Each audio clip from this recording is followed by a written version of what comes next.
로마서 8장 1절에서 8절까지, 로마서 7장에서 나라고 하는 1인칭을 수없이 읽었습니다. 그 나는 누구일까? 많은 논란을 가지고 있는 문제이기도 합니다. 어떤 사람은 사도 바울이 예수 믿기 전에 바리새인으로 있을 때 그 나를 가르치는 것이다. 어떤 사람은 바울이 예수를 믿고 거듭난 후에 하나님의 사람으로 살고 있을 때 그 나를 가르치고 있는 것이다. 이런 두 가지 주장이 있습니다. 초대교회 이후에 예수님의 사도들 이후에 나타났던 사람들이 교부들입니다. 교부 시대에 이 나에 대하여 이것은 사도 바울이 불신자로 있을 때 자기 자신을 가르쳐 말하는 것이다. 이런 주장도 있었습니다. 그런데 어거스틴과 대부분의 종교개혁자들, 마르틴 루터와 요한 칼빈을 따르는 그 계열의 사람들은 사도 바울이 예수를 믿은 후에 노마스를 쓰고 있는 그 당시에 자기 자신을 가르치고 있는 말이다. 그렇게 생각을 했습니다. 대부분의 주장은 거기에 동조를 하고 있습니다. 마르틴 루터는 이런 말을 했습니다.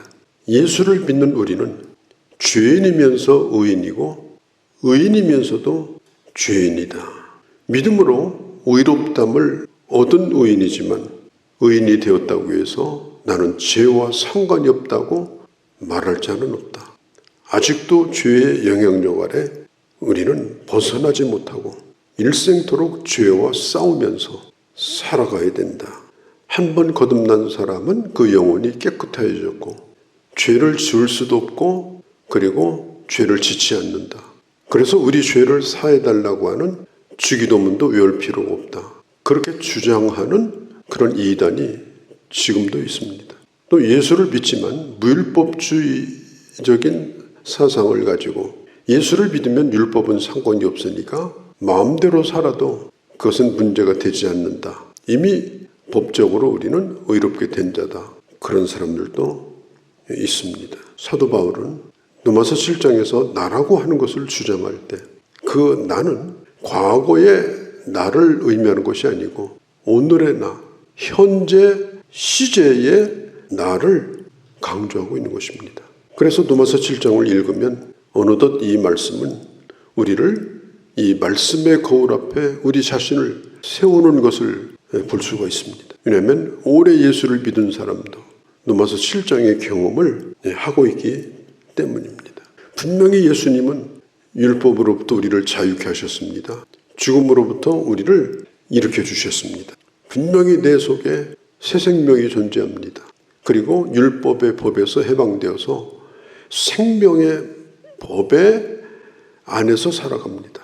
그럼에도 불구하고 이런 끔찍한 탄식을 하게 됩니다. 그런데 왜 내 몸 안에 썩는 것이 있냐?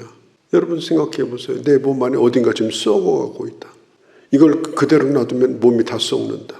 이걸 어떻게 도려내야 되냐? 여러분 깊은 고민을 하지 않겠습니까? 예수를 믿으면서도 그런 썩는 것이 우리 속에 있다고 하니까 우리가 예수를 믿으면서도 이 육신의 연약함으로 인해서 죄로 기울어지는 이 문제에 대하여 우리는 고민을 하지 않을 수가 없는 것이고 그 고민이 바로 사도 바울의 고민이었고 우리들의 고민이기도 합니다. 나는 구원받았다. 구원의 확신에 대해서는 추후에 의심도 없습니다. 그런데 속에서 꿈틀거리는 것은 죄에 대한 생각입니다. 예수 믿는 사람들이 자기 분열을 경험하는 거예요. 내 안에 내가 또 있는 거예요. 왜 그러느냐? 우리는 이미와 그 다음에 아직 사이에 우리는 끼어서 살아갑니다. 우리는 이미 구원받았습니다. 우리는 이미 하나님의 자녀가 됐습니다. 우리는 이미 생명의 법에 아래 살고 있는 자입니다. 우리는 이미 하나님의 나라의 호적등본에 기록된 자입니다. 100번 가서 뛰어도 하나님의 자녀로 뛰어줍니다. 그런데 아직 하나님의 나라에 들어간 것은 아닙니다. 이미 되어졌는데 아직입니다. 그러면 이 아직이라고 하는 우리 현실은 긴장하고 갈등하면서 사는 그런 현실입니다. 로마서 6장에 보면 우리는 예수 그리스도를 믿음으로 죽음을 경험한 사람이에요. 그 장례식 치른 것이 뭐냐? 바로 세례식입니다. 그럼 죽었으면 끝나야 되잖아요. 그런데 7장에서도 기어 나옵니다. 그 죽은 것이 기어 나와가지고 우리 살을 썩게 만듭니다. 무시무시한 일입니다. 그게 7장의 갈등입니다. 그래서 분열적인 그런 현상도 우리 안에서 일어납니다. 저 사람 예수 믿는 사람인데 오늘 보니까 완전히 불신자네. 아주 실망할 수밖에 없는 그런 모습이 종종 나타납니다. 그런데 7장 25절에 보면 사도 바울은 그런 자기 자신을 끌어안고 큰 소리로 고백합니다. 감사한다. 그리고 8장으로 넘어와서 감사하는 이유가 뭐냐? 하나님께서 우리에게 주신 승리 때문에 그렇다. 하나님께서 우리에게 승리를 이미 주신 것을 우리는 믿는다. 그래서 우리가 로마서를 볼 때 로마서 6장, 7장, 8장을 떼어서 보면 안 됩니다.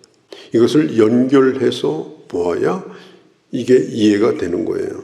그러니까 7장 마지막 신음을 하죠. 그러나 우리 주 예수 그리스도로 말미암아 하나님 앞에 감사한다. 이렇게 마무리를 하고 그리고 8장으로 넘어오면서 그러므로 이제 그리스도 예수 안에 있는 자에게는 그럼에도 불구하고 정죄함이 없다. 그러면 이 갈등은 뭐냐? 거룩을 향해서 나가는 과정이다. 우리가 하나님의 자녀로 이 세상에서 자라가야 되고 성화되어져 가는 갈등이다. 치열한 싸움이지만 반드시 승리할 것이다. 그리고 주님 마지막 오실 때 우리 썩을 몸이, 우리 욕된 몸이 변화되어서 영광스러운 몸으로, 신령한 몸으로 변화되는 그 놀라운 역사로 이 모든 것은 다 끝나게 될 것이다. 사탄이 와가지고 너는 희망이 없는 사람이야. 너 예수를 그렇게 믿고 있잖아. 그렇게 속삭일 때 예민한 사람은 패배의식에 빠지기도 하고 자포자기에 빠지기도 합니다. 아무리 뛰어난 하나님의 사람도 이런 문제를 안고 사는 거예요. 그래서 예수 믿으면서 큰 소리 뻥뻥 치면서 본인이 무슨 하늘에서 내려온 도통한 사람처럼 그러고 다니면 안 됩니다. 겸손해야 됩니다. 오늘 찬송가 212장에 부른 것처럼 겸손히 주를 섬길 때 괴로운 일이 많지만 구주여 내게 힘을 주셔서 잘 감당케 하옵소서. 신앙생활은 겸손하게 해야 돼요. 내가 하늘에 갔다 내려온 사람처럼 그렇게 뻥치는 신앙생활은 안 됩니다. 언제나 겸손하게 항상 주님을 의지하면서 주님을 바라보면서 이기는 삶을 한 걸음 한 걸음 싸우면서 나가는 것이 바로 신앙생활이에요. 자포자기할 것도 없고 패배의식에 빠질 것도 없습니다. 왜냐? 우리 싸움은 이미 이긴 싸움이에요. 왜냐? 우리 대장 예수 그리스도께서 이미 이기셨기 때문에 이김을 우리에게 보장해 주셨기 때문에 때로는 갈등도 있지만은 그러나 결국 그 승리를 믿기 때문에 8장 37절에 있는 말씀처럼 그러나 이 모든 일에 나를 사랑하시는 이로 말미암아 내가 넉넉히 이기느니라. 압도적인 승리입니다. 넉넉한 승리입니다. 겨우 이기는 게 아닙니다. 하나님이 함께 하심으로 말미암아서 넉넉히 이기는 승리를 경험하게 하시는 것이 바로 하나님이 우리에게 주신 은혜입니다. 어떤 분이 7장을 읽다가 맥이 빠져서 있다가 8장으로 딱 넘어오니까 예수 안에 있는 자는 결코 정죄함이 없다. 이 말씀이 딱 나타나는 거예요. 얼마나 감격스러운지. 그냥 연필을 가지고 꾹꾹 눌러가지고 막 줄을 쳤답니다. 얼마나 세게 쳤는지 히브리서까지 구멍이 났다. 제가 그런 글도 읽어본 적이 있어요. 성경은요 그렇게 감동받으면서 읽어야 됩니다. 술술 읽고 지나가는 책이 아니에요. 성경을 충분히 이해하고 하나님의 말씀을 충분히 바라보는 사람은 하나님이 주시는 말씀에 이렇게 어마어마한 감동과 확신을 갖는 거예요. 제임스 보이스라고 하는 분이 있습니다. 2000년에 돌아가셨는데 참 훌륭한 설교자입니다. 그리고 이 개혁주의 신학자이기도 합니다. 그는 이렇게 말했습니다. 성경에서 로마서 8장은 가장 위대한 장이다. 마르틴 루터를 따르던 루터파의 경건주의자였던 필립 야콥 슈페너라는 사람이 있어요. 이 슈페너가 그런 1700년대 초에 죽은 사람인데, 만일 성경을 반지라고 한다면 노마서는 반지에 박혀있는 보석이다. 그리고 노마서 8장은 그 보석 가운데 가장 빛나는 장이다. 영국 웨일즈 출신의 왕립의사 출신이었던 제가 존경하는 마틴 로이드 존스 목사님은 이 노마서 8장을 말하기를 성경 전체 가운데 가장 빛나는 부분이다. 1절에 정죄함이 없나니 내 힘으로 내 원대로 선을 행할 수 없다는 것을 우리는 솔직히 인정합니다. 솔직히 인정하지만 분명한 선언이 있습니다. 그것이 뭐냐? 그러함에도 불구하고 예수 그리스도 안에 있는 자는 결코 정죄함이 없다. 예수 안에 내가 있다고 하는 말은 내가 하나님의 자녀가 되어서 하나님의 품 안에 있는 자가 되었다는 것입니다. 이 사람은 정죄를 두려워할 필요가 없다는 말입니다. 죄와 사망의 법은 율법입니다. 율법은 인간은 죄 때문에 죽을 수밖에 없다고 하는 이 엄연한 사실을 주장하는 것이 바로 율법입니다. 율법은 죄와 사망의 법입니다. 율법은 좀 착하게 살아라, 거짓말하지 말라, 남의 거 훔쳐먹지 말라, 그 정도가 아닙니다. 율법의 가장 중요한 결론은 뭐냐? 인간은 누구도 구원받지 못할 죄인이고 죄의 값은 사망이라고 하는 결론이 바로 율법이에요. 우리가 예수를 알기 전에는 이 율법 아래 살았습니다. 율법에 해당되는 자로 살았습니다. 그런데 예수 그리스도를 믿을 때 율법에서 생명의 법에 저촉을 받는 자로 옮겨졌습니다. 이제 우리는 어디에 영향을 받느냐? 사망의 법이 아니라 생명의 법 아래 우리는 살고 있습니다. 생명의 법이 뭡니까?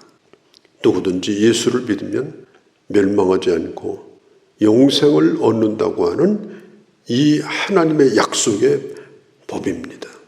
그래서 우리는 그 법 아래에서 영생을 얻었고, 그리고 그 약속 가운데 우리는 지금도 살고 있는 거예요. 예수님의 피 한 방울만 가지고도 과거, 현재, 미래 모든 사람의 죄를 다 덮고 씻고 용서할 수 있어요. 예수님의 보혈은 그렇게 귀합니다. 한 방울만 가지고도. 그런데 예수님은 물과 피를 다 쏟으셨어요. 그 아들의 생명을 버리셨어요. 이것은 마치 10,000원 빚을 갚기 위해서 돈 100억 원을 지불한 거나 똑같아요. 예수 믿어서 겨우 구원받는 거 아니에요. 예수 믿어서 겨우 구원의 확신 가지는 거 아니에요. 예수 믿어서 사망의 법에서 생명의 법으로 옮겨졌고, 그 생명의 법 안에 우리는 살다가 영원한 하나님의 나라로 가는 자로 우리는 지금 이 세상을 살고 있는 것입니다. 2절에 보면 이는 예수 안에 있는 생명의 법이 죄와 사망의 법에서 우리를 끄집어내 주셨다. 2절 매우 중요한 거예요. 예수 안에서 사망의 법에서 이제는 생명의 법으로 우리를 옮겨주셨고, 사망의 법에서는 우리를 이제는 해방시켜 주셨다. 그게 바로 오늘 우리의 현주소입니다. 그런데 오늘 사도 바울은 생각의 문제를 여기 들고 나옵니다. 그러면 우리는 무슨 생각을 하고 살아야 되느냐? 사람의 생각은요, 통제가 불가능합니다. 절간 가서 100년을 앉아서 생각해도 무념무상이라 아닙니다. 생각이 더 많아집니다. 예수를 믿는 하나님의 사람들에게 이 생각의 문제는 대단히 중요합니다. 오늘의 나는 과거에 내가 했던 생각의 열매입니다.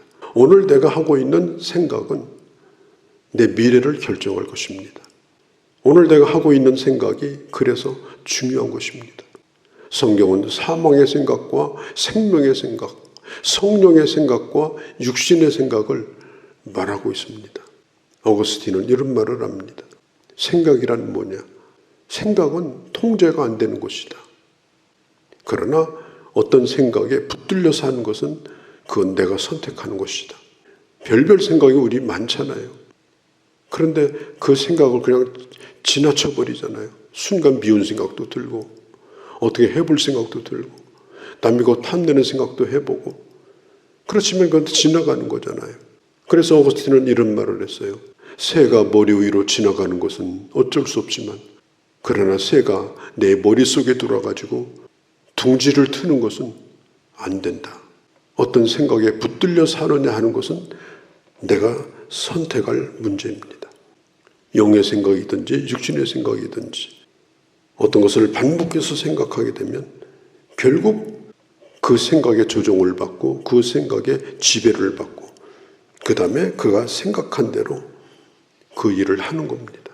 하나님의 자녀로서 영의 생각, 성령께서 내게 주시는 그 생각을 따라서 또 하나님의 말씀으로 내 생각을 늘 깨끗게 하고 우리의 생각을 그분 앞에 의탁하는 거예요.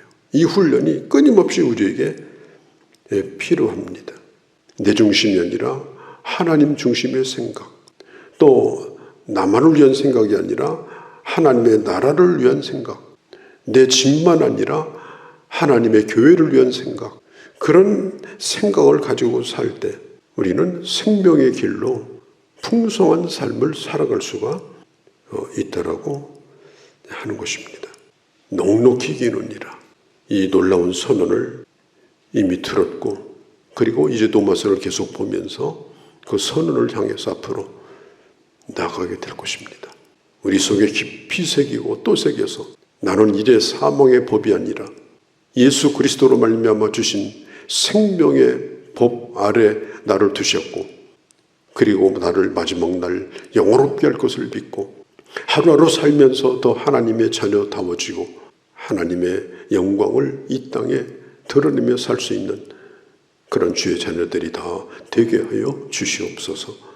우리 주 예수님의 이름으로 기도하옵나이다. 아멘.